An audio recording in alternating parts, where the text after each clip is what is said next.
Halo semuanya, perkenalkan nama saya Seno Putra Prakoso. Saya akan menjelaskan apa saja yang sudah dipelajari di mata kuliah Psikologi of Service. Yang pertama yaitu psikologi. Apa itu psikologi? Psikologi adalah satu bidang ilmu pengetahuan dan ilmu terapan yang mempelajari dan memahami sifat, perilaku, sikap, fungsi mental, dan proses mental manusia melalui prosedur ilmiah yang telah ada sejak berabad-abad silam. Wilhelm Maximilian Wundt, atau biasa dikenal sebagai Bapak Psikologi, adalah seorang dokter psikologi, fisiologi, dan profesor yang sekarang dikenal sebagai penemu psikologi modern. Ia memandang psikologi sebagai studi ilmiah tentang pengalaman sadar, dan dia percaya bahwa tujuan psikologi adalah untuk mengidentifikasi komponen-komponen kesadaran dan bagaimana komponen-komponen itu digabungkan untuk menghasilkan pengalaman sadar kita. Lalu apa hubungannya dengan kehidupan manusia? Psikologi cukup berkaitan dengan emosi dan mental manusia seperti bahagia, tertawa, berbicara, berdansa, senang, dan juga sedih. Memahami psikologi sendiri memiliki banyak manfaat, seperti memahami lebih dalam pada diri sendiri, membantu beradaptasi dengan lingkungan setempat, membantu mengatasi masalah sosial, dan membantu seseorang untuk memecahkan masalah yang sedang dihadapinya. Namun, sebagian besar juga untuk membuat keputusan atau pilihan untuk mengantisipasi masalah yang akan datang. Kemudian masuk ke materi kedua, yaitu service. Apa itu service? Service atau jasa adalah sesuatu yang selalu disediakan di semua bidang pariwisata. Oleh karena itu, setiap hotel dan restoran memberikan sebuah kenyamanan dalam jasa yang mereka sediakan. Tujuannya agar para pelanggan akan selalu datang kembali ke tempat tersebut. Dan untuk memberikan jasa yang lebih baik, kita harus tahu apa yang dibutuhkan oleh pelanggan tersebut. Jika kita ingin memahami kebutuhan pelanggan, pertama kita harus mempelajari teori Maslow yang menyatakan bahwa setiap individu memiliki tingkat kebutuhan tertentu, dari terendah sampai tertinggi.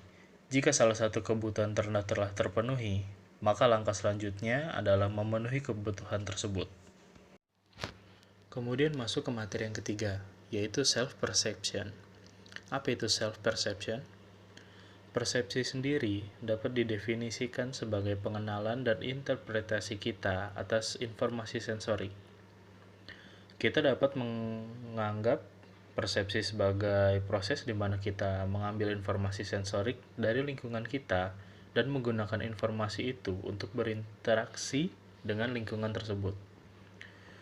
Persepsi memungkinkan kita untuk mengambil informasi sensorik dan membuatnya menjadi sesuatu yang lebih bermakna. Persepsi juga diperlukan agar kita dapat bertahan hidup di lingkungan kita. Misalnya, sebelum orang tua memberikan bayinya makanan yang dipanaskan menggunakan microwave, mereka akan mencicipinya untuk memastikan suhunya tidak terlalu panas. Ini yang mengartikan melibatkan penggunaan informasi sensorik, yaitu sentuhan dan rasa, untuk memastikan bahwa makanan tidak berbahaya bagi bayinya. Lalu di materi selanjutnya ada communication. Komunikasi adalah kejadian di mana beberapa orang atau sekelompok orang yang sedang berbicara tentang opini mereka atau sedang bertukar informasi. Komunikasi sendiri bukan hanya berbentuk lisan, namun juga bisa berbentuk sebagai gerakan seperti menyapa ataupun dalam berbentuk surat. Komunikasi sendiri ada dua macam, yaitu one-way communication dan two-way communication.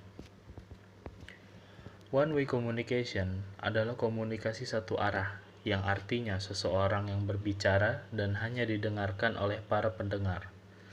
One-way communication ini bertujuan untuk menghibur, mengedukasi, memerintah, atau membujuk para pendengar. Contohnya, seperti kita sedang menonton film, mendengarkan ceramah, mendengarkan pidato, ataupun pengumuman. Lalu ada two-way communication. Itu adalah komunikasi dua arah, yang berarti kedua orang tersebut saling memberikan informasi terkait apa yang dibicarakan. Biasanya, komunikasi dua arah ini bersifat pribadi. Contohnya, seperti mengirimkan pesan melalui private chat. Dan terakhir, ada speaking. Speaking atau berbicara adalah penyampaian bahasa melalui mulut.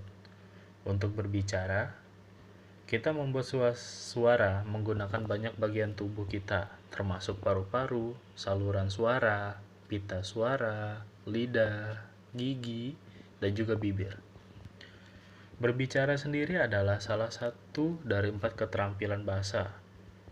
Di antara lainnya yaitu membaca, menulis, mendengarkan, dan berbicara. Adapun beberapa elemen dalam berbicara, seperti bahasa tubuh. Bahasa tubuh sendiri memiliki fungsi yang meningkatkan keefektifan tuturan bila dilakukan dengan benar dan dalam porsi yang cukup. Kemudian ada tata krama. Tata krama juga bisa menentukan keberhasilan kita dalam berhubungan sosial. Misalnya, ketika kita meminta bantuan kepada seseorang, kita harus memperhatikan cara kita berbicara dan cara berpakaian agar orang tersebut dengan senang hati membantu kita. Kemudian ada kontak mata. Kontak mata membuat Anda tampak menjadi lebih percaya diri, terkendali, dan berwibawa. Anda juga akan terlihat familiar dengan topik atau hal yang ingin Anda sampaikan. Kemudian ada intonasi.